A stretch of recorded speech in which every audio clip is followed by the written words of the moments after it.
بسم اللہ الرحمن الرحیم۔ نبی کریم صلی اللہ علیہ وسلم نماز فجر پڑھنے کے بعد عموماً ہماری طرف منہ کر کے بیٹھ جاتے اور پوچھتے کہ آج رات کسی نے کوئی خواب دیکھا ہو تو بیان کرو۔ راوی نے کہا کہ اگر کسی نے کوئی خواب دیکھا ہوتا تو اسے وہ بیان کر دیتا اور آپ اس کی تعبیر اللہ کو جو منظور ہوتی بیان فرماتے۔ ایک دن آپ نے معمول کے مطابق ہم سے دریافت فرمایا، کیا آج رات کسی نے تم میں کوئی خواب دیکھا ہے؟ ہم نے عرض کی کہ کسی نے نہیں دیکھا۔ آپ نے فرمایا، لیکن میں نے آج رات ایک خواب دیکھا ہے کہ دو آدمی میرے پاس آئے، انہوں نے میرا ہاتھ تھام لیا اور وہ مجھے ارض مقدس کی طرف لے گئے اور وہاں سے عالم بلا کی مجھ کو سیر کروائی۔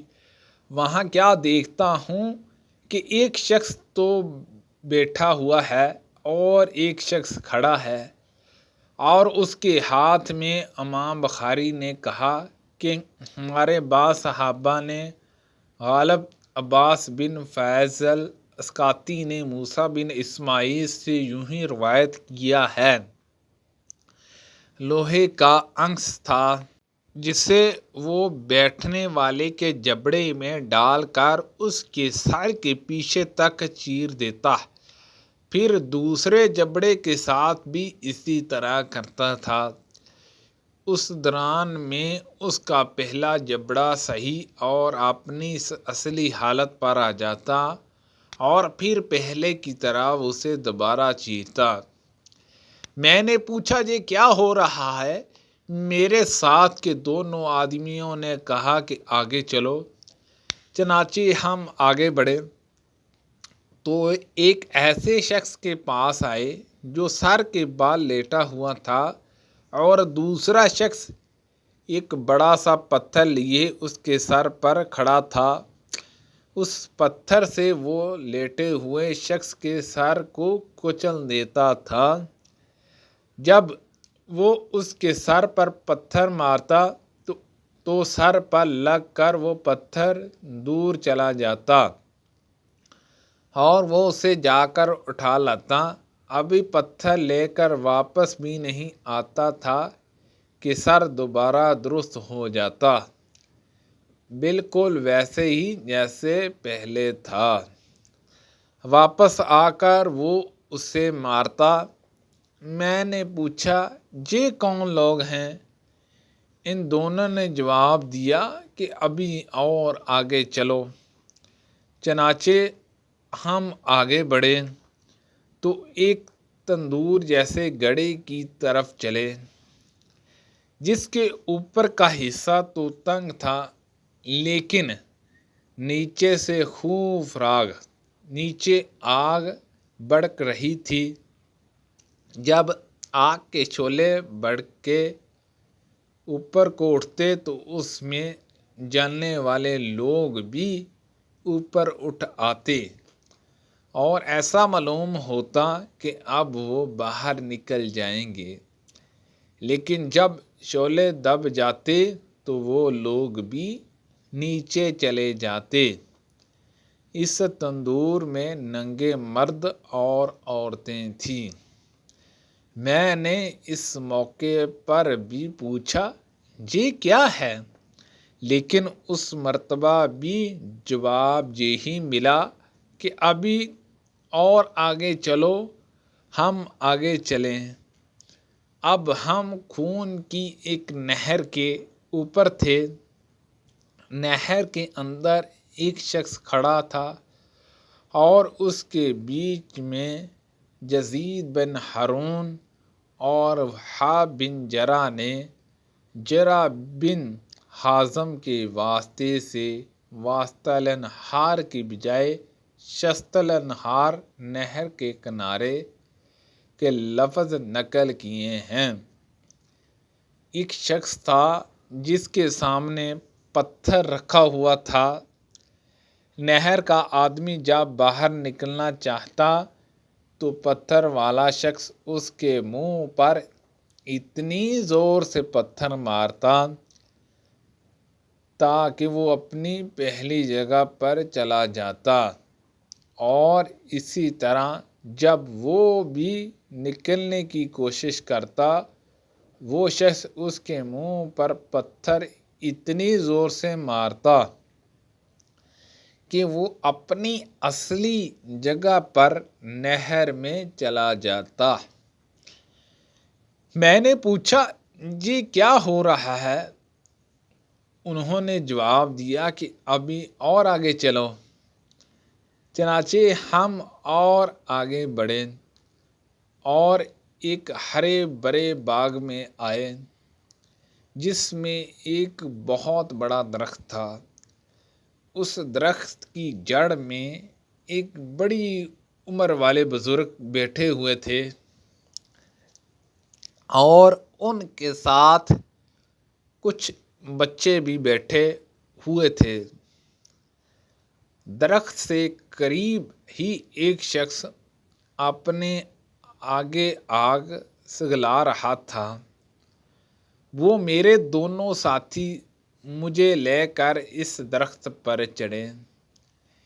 اس طرح وہ مجھے ایک ایسے گھر میں لے گئے کہ اس سے زیادہ حسین و خوبصورت اور بابرکت گھر میں نے کبھی نہیں دیکھا تھا۔ اس گھر میں بوڑھے، جوان، عورتیں اور بچے، سب قسم کے لوگ تھے۔ میرے ساتھی مجھے اس گھر سے نکال کر پھر ایک اور درخت پر چڑھ کر مجھے ایک اور دوسرے گھر میں لے گئے جو نہایت خوبصورت اور بہتر تھا۔ اس میں بھی بہت سے بوڑھے اور جوان تھے۔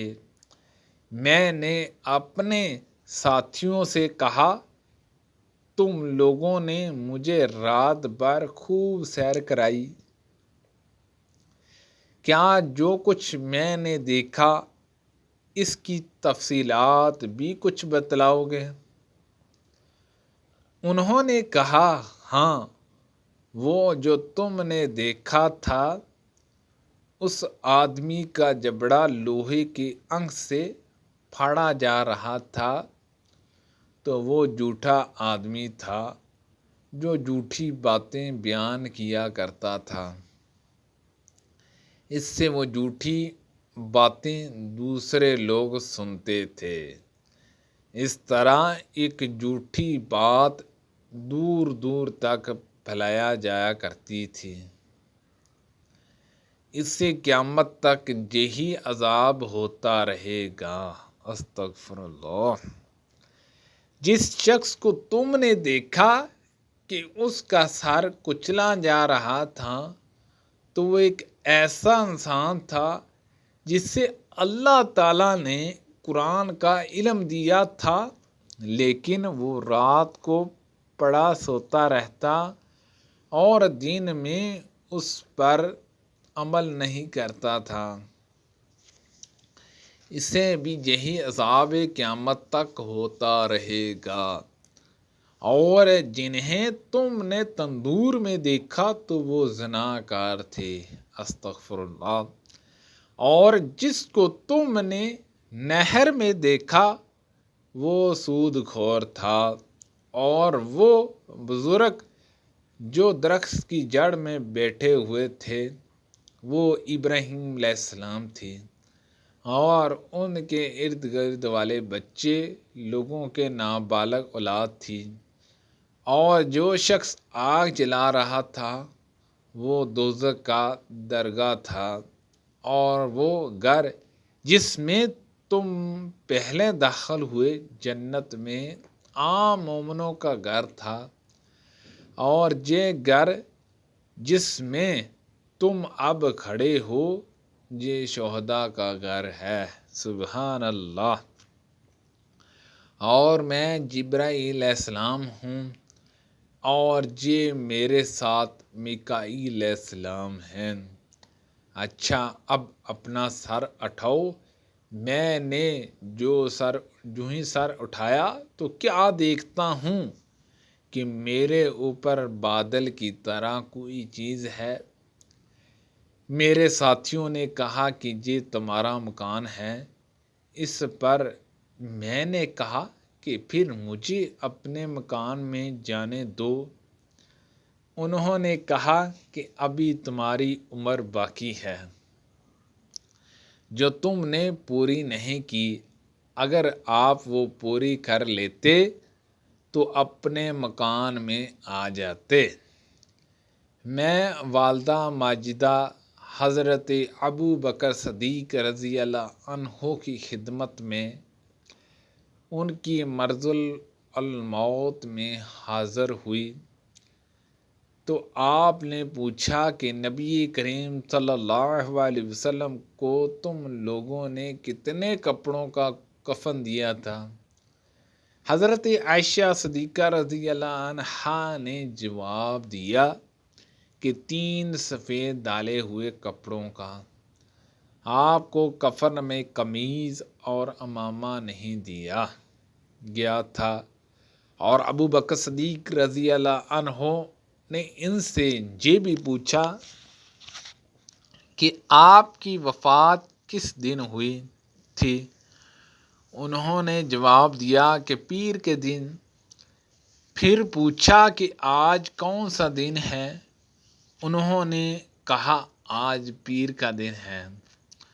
آپ نے فرمایا کہ پھر مجھے بھی امید ہے کہ اب سے رات تک میں بھی رخصت ہو جاؤں گا۔ اس کے بعد آپ نے اپنا کپڑا دیکھا جسے مرض کے دوران آپ پہن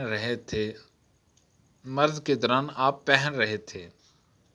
اس کپڑے پر زعفران کا دھبا بنا ہوا تھا۔ آپ نے فرمایا میرے اس کپڑے کو دھو لینا اور اس کے ساتھ 2 اور ملا لینا، پھر مجھے کفن انہی کا دینا۔ میں نے کہا یہ تو پرانا ہے۔ فرمایا کہ زندہ آدمی نئے کپڑے کا مردے سے زیادہ مستحق ہے، یہ تو پیپ اور خون کی نذر ہو جائے گا۔ پھر منگل کی رات کا کچھ حصہ گزرنے پر آپ کا انتقال ہوا اور صبح ہونے سے پہلے آپ کو دفن کیا گیا۔ سبحان اللہ عز و جل۔ اللہ پاک سے دعا ہے کہ اللہ پاک ان حدیثوں پر عمل کرنے کی توفیق عطا فرمائے۔ اللہ پاک ہم سب کو صحت و تندرستی عطا فرمائے۔ کوئی غلطی کوتاہی ہو گئی تو اللہ پاک معاف فرمائے۔